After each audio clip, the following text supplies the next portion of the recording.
Welcome to the channel with open arms and open hearts. Don't forget to join us. Here we present a story. If you have a story, share it with us in the comment section below. I will take your story. Let's get into the story. Don't forget to bring a cup of tea or drink. Welcome to the story. Once upon a time, a girl named Cinderella lived with her stepmother and two stepsisters. Poor Cinderella had to work hard all day long so the others could rest. It was she who had to wake up each morning when it was still dark and cold to start the fire. It was she who cooked the meals. It was she who kept the fire going. The poor girl could not stay clean from all the ashes and cinders by the fire. What a mess, her two stepsisters laughed. And that is why they called her Cinderella. One day, big news came to town. The king and queen were going to have a ball. It was time for the prince to find a bride. All of the young ladies in the land were invited to come. They were wild with joy. They would wear their most beautiful gown and fix their hair extra nice.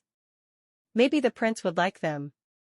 At Cinderella's house, she now had extra work to do. She had to make two brand new gowns for her stepsisters.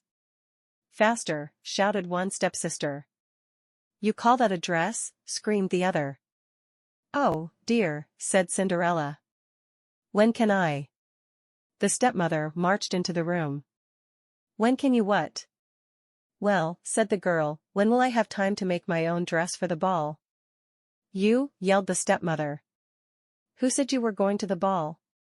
"What a laugh," said one stepsister. "Such a mess." They pointed at Cinderella. All of them laughed. Cinderella said to herself, "When they look at me, maybe they see a mess, but I am not that way. And if I could, I would go to the ball." Soon the time came for the stepmother and stepsisters to leave for the big party. Their fine carriage came to the door. The stepmother and stepsisters hopped inside. And they were off. "Goodbye," called Cinderella. "Have a good time." But her stepmother and stepsisters did not turn around to see her. "Ah, me," said Cinderella sadly. The carriage rode down the street. She said aloud, "I wish I could go to the ball, too." Then, poof. All of a sudden, in front of her was a fairy. "You called?" said the fairy. "Did I?" said Cinderella. "Who are you?" "Why, your fairy godmother, of course. I know your wish. And I have come to grant it." "But," said Cinderella, "my wish is impossible." "Excuse me," said the fairy godmother in a huff. "Did I not just show up out of thin air?" "Yes, you did," said Cinderella. "Then let me be the one to say what is possible or not." "Well, I think you know I want to go to the ball, too." She looked down at her dirty clothes. "But look at me. You do look a bit of a mess, child," said the fairy godmother. "Even if I had something nice to wear," said the girl, "I would have no way to get there." "Dear me, all of that is possible," said the fairy. With that, she tapped her wand on Cinderella's head. At once, Cinderella was all clean. She was dressed in a beautiful blue gown. Her hair was set up high on her head inside a golden band. "This is wonderful," said Cinderella. "Who said I was done?" said the fairy godmother. She tapped her wand again. At once, a beautiful carriage came to be, with a driver and 4 white horses. Cinderella story. "Am I dreaming?" said Cinderella, looking around her. "It is as real can be," said the fairy godmother. "But there is one thing you must know." "What is that?" "All of this lasts only to midnight. Tonight, at the stroke of midnight, it will all be over. Everything will go back to how it was before." "Then I must be sure to leave the ball before midnight," said Cinderella. "Good idea," said the fairy godmother. She stepped back. "My work is done." And with that, the fairy godmother was gone. Cinderella looked around her. Did that even happen? But there she stood in a fine gown, and with a golden band in her hair. And there were her driver and 4 horses before her, waiting. "Coming?" called the driver. She stepped into the carriage. And they were off. Over at the ball, the prince did not know what to think. "Why do you have that sad look on your face?" the queen said to her son. "Look around you. You could not ask for finer maidens than these." "I know, mother," said the prince. Yet he knew something was wrong. He had met many of the young women. Yet after he said hello, one by one, he could find nothing more to say. "Look." Someone pointed to the front door. "Who is that?" All heads turned. Who was that lovely maiden stepping down the stairs? She held her head tall and looked as if she belonged. But no one knew her.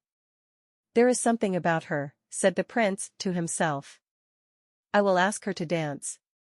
And he walked over to Cinderella. "Have we met?" said the prince. "I am pleased to meet you now," said Cinderella with a bow. "I feel as if I know you," said the prince. "But of course, that is impossible." "Many things are possible," said Cinderella, "if you wish them to be true." The prince felt a leap in his heart. He and Cinderella danced. When the song was over, they danced again. And then they danced again, and yet again. Soon the other maidens at the ball grew jealous. "Why is he dancing all the time with her?" they said. "How rude." But all the prince could see was Cinderella. They laughed and talked, and they danced some more. In fact, they danced for so long that Cinderella did not see the clock. "Dong," said the clock. Cinderella looked up. Dong, went the clock again. She looked up again. "Oh, my," she cried out. "It is almost midnight." Dong, rung the clock. "Why does that matter?" said the prince. Dong, called the clock. "I must go," said Cinderella. Dong, went the clock. "But we just met," said the prince. "Why leave now?" Dong, rung the clock. "I must go," said Cinderella. She ran to the steps. Dong, said the clock. "I cannot hear you," said the prince. "The clock is too loud." Dong, rung the clock. "Goodbye," said Cinderella. Up the stairs she ran. Dong, went the clock. "Please, stop for a moment," said the prince. "Oh, dear," she said as one glass slipper fell off her foot on the stair. But Cinderella kept running up. Dong, said the clock. "Please wait a moment," said the prince. Dong, rung the clock. "Goodbye." Cinderella turned one last time. Then she rushed out the door. Dong. The clock was quiet. It was midnight. "Wait," called the prince. He picked up her glass slipper and rushed out the door. He looked around but could not see her blue dress anywhere. "This is all I have left from her," he said, looking down at the glass slipper. He saw that it was made in a special way, to fit a foot like none other. "Somewhere there is the other glass slipper," he said. "And when I find it, I will find her, too. Then I will ask her to be my bride." From hut to hut, from house to house, went the prince. One young woman after another tried to fit her foot inside the glass slipper. But none could fit. And so the prince moved on. At last the prince came to Cinderella's house. "He is coming," called one stepsister as she looked out the window. At the door, screamed the other stepsister. "Quick," yelled the stepmother. "Get ready. One of you must be the one to fit your foot in that slipper. No matter what." The prince knocked. The stepmother flew open the door. "Come in," she said. "I have two lovely daughters for you to see." The first stepsister tried to place her foot in the glass slipper. She tried hard, but it just would not fit. Then the second stepsister tried to fit her foot inside. She tried and tried with all her might, too. But no dice. "Are there no other young women in the house?" said the prince. "None," said the stepmother. "Then I must go," said the prince. "Maybe there is one more," said Cinderella, stepping into the room. "I thought you said there were no other young women here," said the prince. "None who matter," said the stepmother in a hiss.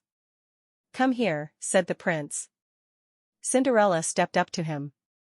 The prince got down on one knee and tried the glass slipper on her foot. It fit perfectly. Then, from her pocket, Cinderella took out something. It was the other glass slipper. "I knew it," he cried. "You are the one." "What?" shouted a stepsister. "Not her," screamed the other stepsister. "This cannot be," yelled the stepmother. But it was too late. The prince knew that Cinderella was the one. He looked into her eyes. He did not see the cinders in her hair or the ashes on her face. "I have found you," he said. "And I have found you," said Cinderella. And so Cinderella and the prince were married, and they lived happily ever after. Cinderella story. End. Don't forget to subscribe, like and share. Before we get to the next video, see you again and goodbye.